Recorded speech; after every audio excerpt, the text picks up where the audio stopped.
जन जन की सेवा में समर्पित विजयानंद डायग्नोस्टिक सेंटर, लुधियाना का पहला वातानुकूलित charitable hospital. Vijayanand diagnostic centre सभी ओपीडी विभाग में रोगियों का निरीक्षण सुयोग्य एमडी डॉक्टरों द्वारा किया जाता है। विजयानंद डायग्नोस्टिक सेंटर, बसंत रोड, सिविल लाइंस, लुधियाना। ब्रह्मचर्य का पालन करने से इन्हें ब्राह्मण कहा जाता था। यह शरीर पर स्वर्ण सूत्र धारण करते थे जो आगे चलकर जनेऊ बन गए। इस प्रकार चारों वर्ण की उत्पत्ति ऋषभ और सम्राट भरत के समय में हो गई थी, किंतु हीनता और उच्चता की भावना उस समय बिल्कुल नहीं थी। सभी अपने अपने कार्य से संतुष्ट थे। ऋषभ ने शादी की व्यवस्था प्रचलित की। इसके अतिरिक्त बहन के साथ शादी वर्जित कर दी गई। भाई बहन का पवित्र संबंध जो आज है वह भगवान ऋषभ की देन है। ऋषभ ने सामूहिक जीवन का सूत्रपात करते हुए सबसे पहले ग्राम व्यवस्था की रूपरेखा लोगों को समझाई और कहा कि समय बदल चुका है, रहन सहन में परिवर्तन आवश्यक है। इसलिए घर की उपयोगिता समझाने के साथ ही ऋषभ ने सामूहिक जीवन की उपयोगिता भी समझाई। समूह के साथ रहने वाला एक दूसरे का सहयोगी बन सकता है। हर विपत्ति का सामना मिलकर सरलता से किया जा सकता है।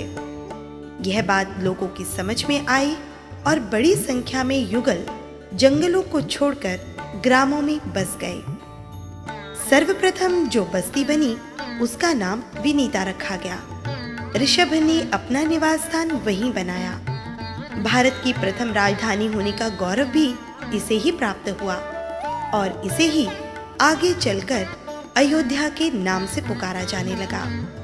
तत्कालिक अभाव की परिस्थिति को समाप्त करने के बाद ऋषभ ने यौगिकों में बढ़ती हुई अपराध वृत्ति पर ध्यान दिया और अपराध न करने की चेतावनी दी। गलत काम करने पर 4 दंड घोषित किए। अपराधी को कठोर शब्दों से प्रताड़ित करना, सीमा विशेष में रोके रखना, कैद करना और लांछित करना। चारों दंड बड़े प्रभावक रहे। इससे आपराधिक मनोवृत्ति सर्वथा नियंत्रित हो गई। लोग नई सामाजिक पद्धति में ढल चुके थे और संतुष्ट थे। खाद्य वस्तुओं का अभाव मिट जाने के बाद सभी क्रमशः अनुशासित जीवन बिताने के आदी बन गए थे। ऋषभ के प्रति लोगों में गहरा विश्वास था। सारी व्यवस्था स्वतः संचालित होने लगी थी। नवीन परिस्थितियों में सभी प्रसन्न थे। राजा ऋषभ ने लोगों को स्वावलंबी व कर्मशील बनाने के लिए विविध प्रकार की शिक्षा दी, कला का प्रशिक्षण दिया। उन्होंने 100 शिल्प और 80 कृषि रूप कर्मों का सक्रिय ज्ञान कराया। इसके साथ ही ऋषभ ने अपने ज्येष्ठ पुत्र भरत को 72 कलाएं सिखाईं। भगवान ऋषभ का जीवन 84 लाख पूर्व का था, जिसमें से 83 लाख पूर्व समय उन्होंने सामाजिक और राजनैतिक मूल्यों की स्थापना में बिताया। लोक जीवन के परिमार्जन में उनका अथक परिश्रम रहा। लोगों ने उनसे सह अस्तित्व तथा परस्पर सहयोग का महत्व समझा। तत्कालिक व्यावहारिक जीवन की कठिनाइयों का समाधान करने के बाद भगवान ऋषभ ने धर्म नीति का प्रवर्तन करने का निश्चय किया और सब प्रकार से पूर्णता निर्वृत्त होकर वह वर्षीदान देने लगे। वर्षीदान से सब लोगों को पता लग गया कि बाबा ऋषभ घर छोड़कर जाने वाले हैं। भोले भाले लोग इस बात से बहुत बेचैन हुए, इसलिए उन्होंने सोचा कि वे लोग बाबा का अनुगमन करने वाले बन जाएं, फिर कोई संकट नहीं है। हर समस्या का समाधान बाबा स्वयं करेंगे। इसी धुन में निष्क्रमण की तिथि चैत्र कृष्णा अष्टमी के दिन 4000 व्यक्ति ऋषभ के पास एकत्रित हो गए। ठीक समय पर ऋषभ ने अभिनिष्क्रमण किया, जिसे देखने के लिए दूर दूर से लोग पहुंचे थे।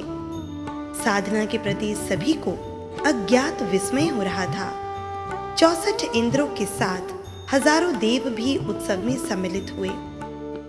शहर के बाहर उपवन में पहुंचकर ऋषभ ने अपने वस्त्र आभूषण उतारकर इंद्र को सौंप दिए। अब ऋषभ ने केश लुंचन प्रारंभ किया। परंतु मध्य भाग में रहे केशों को लुंचन न कर इंद्र की प्रार्थना पर उन केशों को वैसे ही छोड़ दिया। भगवान ऋषभ का अनुकरण अन्य लोगों ने भी करना प्रारंभ कर दिया।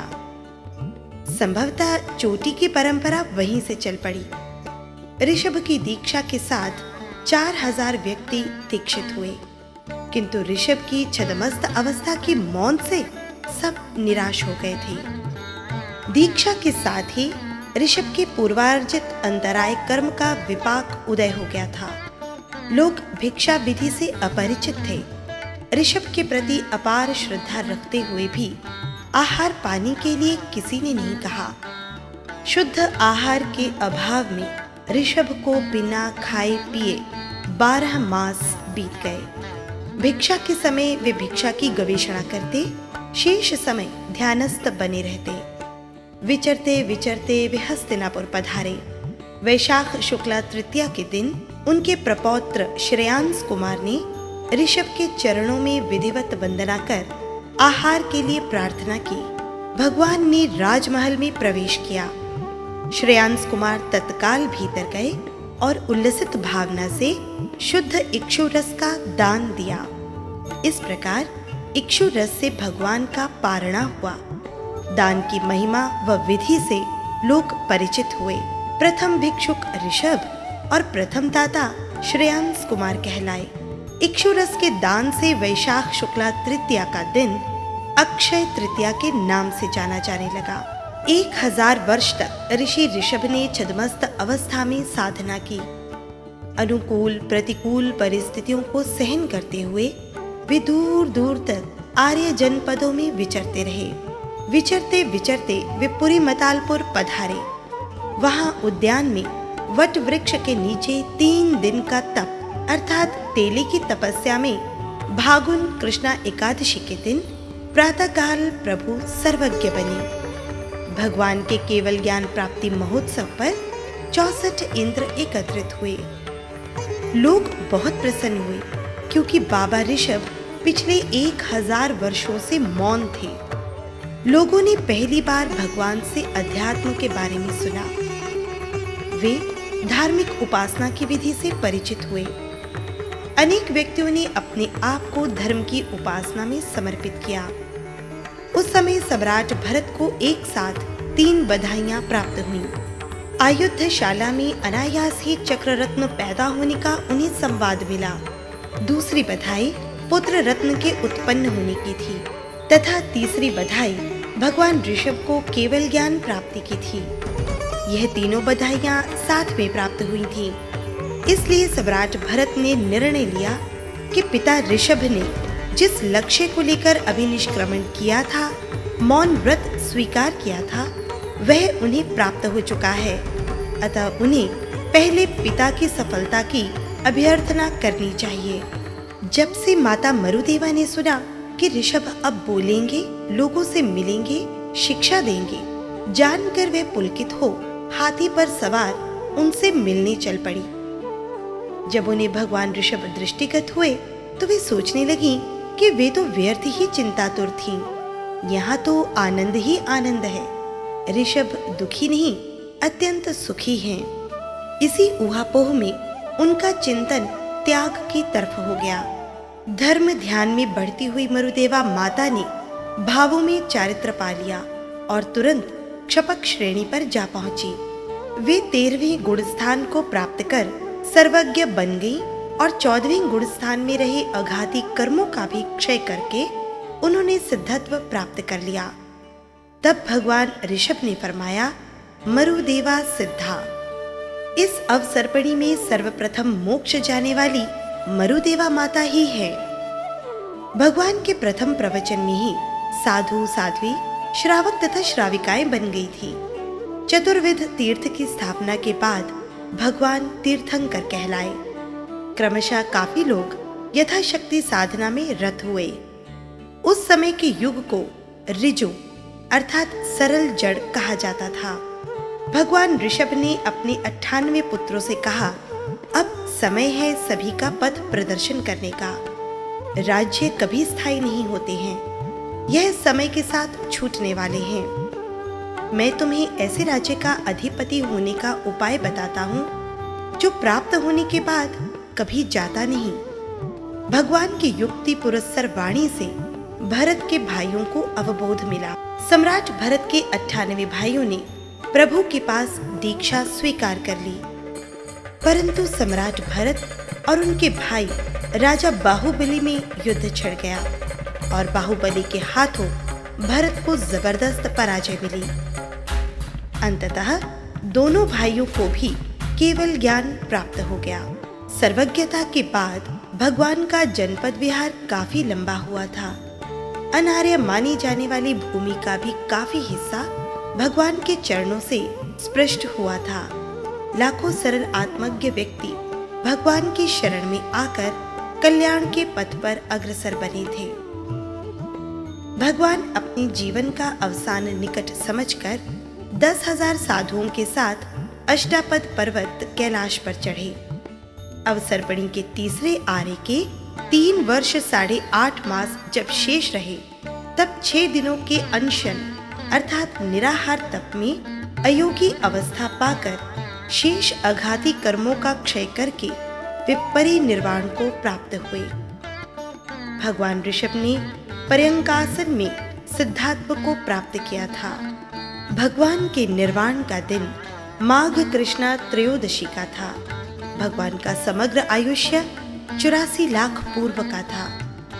अपने शिष्यों की व्यवस्था के लिए भगवान ने 84 गण बनाए, जिसका एक मुखिया था जिसे गणधर कहा जाने लगा। भगवान के प्रथम गणधर ऋषभ सेन थे। जैन धर्म में 24 तीर्थंकर हुए हैं, जिनमें पहले तीर्थंकर भगवान श्री ऋषभदेव व अंतिम 24वें तीर्थंकर भगवान महावीर हैं। इस प्रकार जैन धर्म के 24 तीर्थंकरों को जैन संस्कृति सर्वदोष रहित, सर्वज्ञ, सशरीर मानती है। इसलिए उपासना और आराधना के लिए तीर्थंकरों की प्रतिमाएं निर्मित कराकर जैन मंदिरों, तीर्थों की स्थापनाएं की और इसके माध्यम से लोगों में प्रभु भक्ति के लिए आकर्षण बढ़ता गया, जो आज भी सर्वत्र है। जय जैनेन्द्र।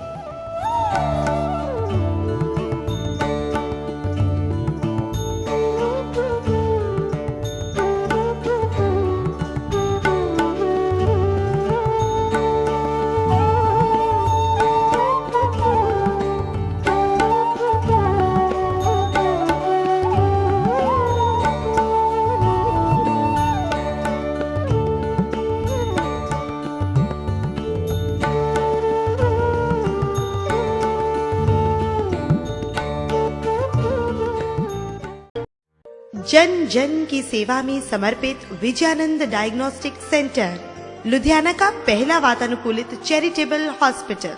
विजयानंद डायग्नोस्टिक सेंटर सभी ओपीडी विभाग में रोगियों का निरीक्षण सुयोग्य एमडी डॉक्टरों द्वारा किया जाता है। विजयानंद डायग्नोस्टिक सेंटर, बसंत रोड, सिविल लाइंस, लुधियाना।